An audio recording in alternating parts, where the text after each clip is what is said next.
Inkat makam. Today we're going to be talking about locative suffixes in Rumsen. So it's kind of confusing if you're starting out and kind of hard to get your mind around, but hopefully this will maybe clear up some things that some people might have had questions about.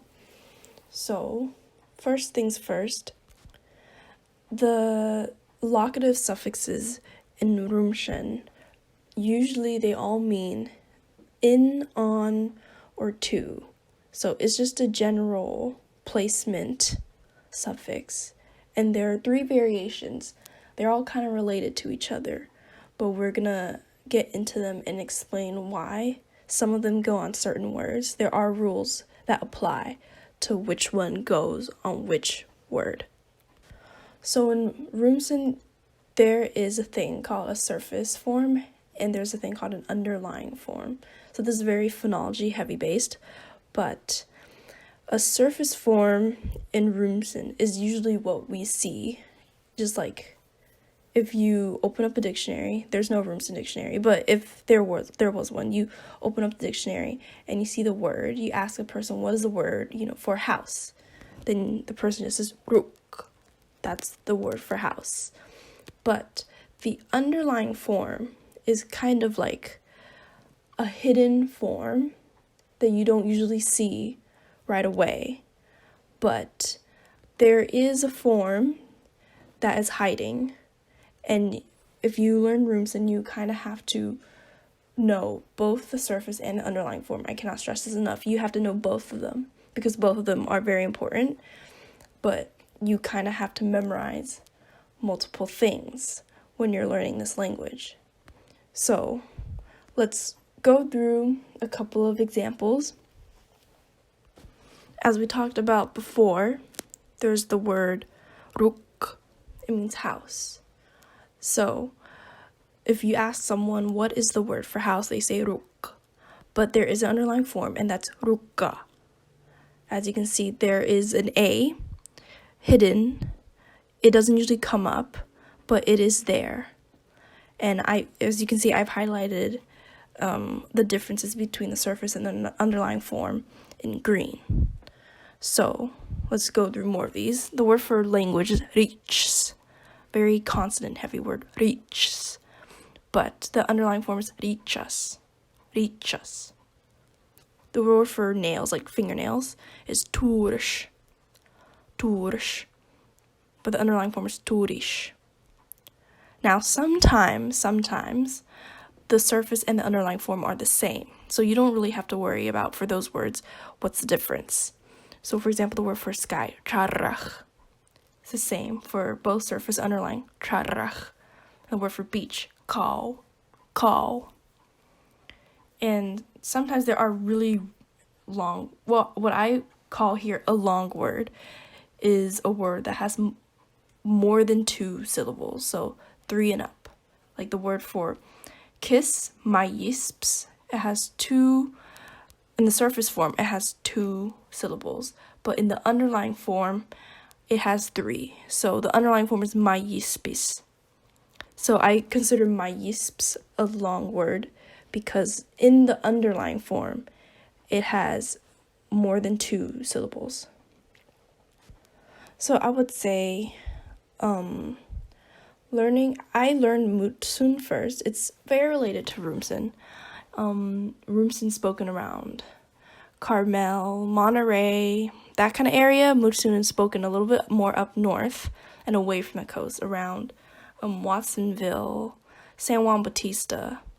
So I learned Mutsun first. They're both Southern Ohlone. But Mutsun does not have this thing where they have like a surface underlying form. It's always the same. But the thing is, a lot of the words are the same between Rumsen and Ohlone. Rumsen and Mutsun. So if the word for house, as we said before, was rukk, and the underlying form is rukka in Rumsen, in Mutsun it's rukka.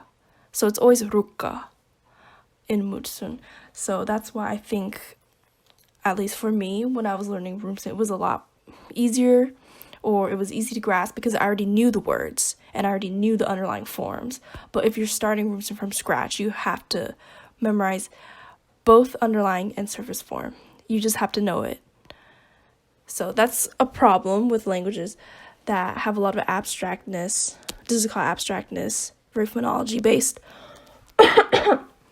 But if you only have the surface form and you do not have the underlying form, you can never know what the underlying form is if you never hear someone say it or it's never documented. You just have to know it.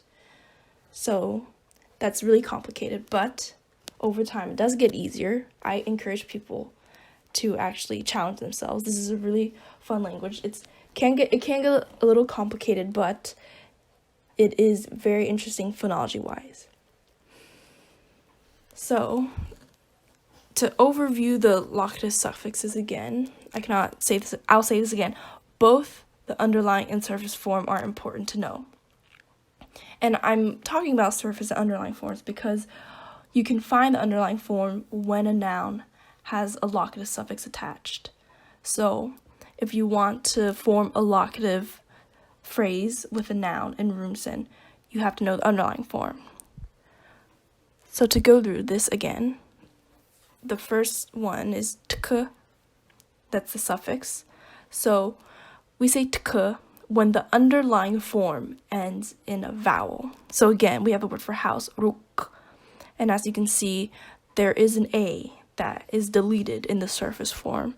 But when you add tk to the end, to say in the house, you have to add the vowel in the underlying form. So it becomes rukk. Now, we'll get into each one of these into a lot more detail later, but the second locative suffix is da. And you say this when the underlying form ends in a noun, like 99% of the time, when it ends in a noun. So, for example, rattlesnake is ip, but there is an I that is taken away in the surface form. So when you add da to it, ipichta, it becomes ipichta for on the rattlesnake. And as you can see, in this underlying form, it ends with an X, the ch sound. So when it ends with a ch, you know you have to add da, ipichta. You cannot say ipichtk, that's too much, ipichta. So the third one is a special case, tak, T-A-K. So this is when an underlying form ends in a consonant and it is also only one syllable. So this is a special class of nouns. They're not like rare, but they are not super common. They're not as common as other kinds of nouns with other syllable structures. So, for example, the word for mouth is chai. And as you can see in the brackets, I put the underlying form in the brackets throughout this video constantly, but the underlying form in the brackets is the same. So when it's the same, and you see that it ends in a consonant, it ends in Y, and it is also one syllable, you know to put tak. So, chaitak, in the mouth. That means in the mouth. So, if you see a word and it ends with tak, then you know that the underlying form and the surface form are the same. So, if you see chaitak for the first time in your life and you've never heard of the word chai for mouth, then you know that the underlying form for mouth, chai, is just that. There's nothing more. There's no extra vowel or anything. So first, let's get tak out of the way because it's a special case. So as we said just now, it only applies to one syllable underlying forms that ends in a consonant. And basically all one syllable underlying forms in Rumsen end in a consonant. There's no underlying form like this that ends with a long vowel or something. That doesn't happen. So if we look through some examples, the word for sand is wish. And if you want to say in the sand, you add tak, wishtak. The word for water is sea, and that becomes siitak. And the word for yucca stalk, a yucca is a kind of plant in this area. I think it's specifically the chaparral yucca, but you roast it and the stalk that comes out of it is koop, and becomes kooptak, kooptak. So as you can see, also you have to shorten the vowel when you add tak to it, and that's because in Rumsen they don't like it doesn't like a long vowel with more than one consonant after it. So you just have to shorten it. It's just a rule. So next is tk. And as we said before, it's for underlying forms that end in a vowel. So most of the time, one syllable nouns, those are the kinds that need tk if their underlying form deletes the last vowel. So I'll explain this a little more. So if we see the first example for hand, the word is is, but the vowel highlighted in green, the u, is deleted in the surface form.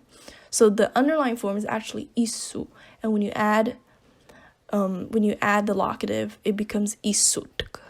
You have to bring in that u again. So this is how this process usually goes for underlying forms that end in a vowel. You have to delete the last vowel. So for other words like cattail, another kind of plant, khal becomes khaletk. And clouds, which is match, becomes machetk. Now, there is a special class of this kind of noun. So for some consonants, specifically, I put in this part, specifically trilled R, you cannot delete the vowel just because of the sound system. So, for example, the word for ashes, chirre. If we delete the E, the last E, the word becomes chir, and it's really hard to end a word with a trill. So the E just stays. It doesn't get deleted in the surface form. So it's still chirre. If you ask someone the word for ashes, it's chirre, not chir. And if you want to add the locative, it becomes chirretk. Same thing for thunder, churratk, in the thunder. So next we have ta, the third kind that we've been talking about.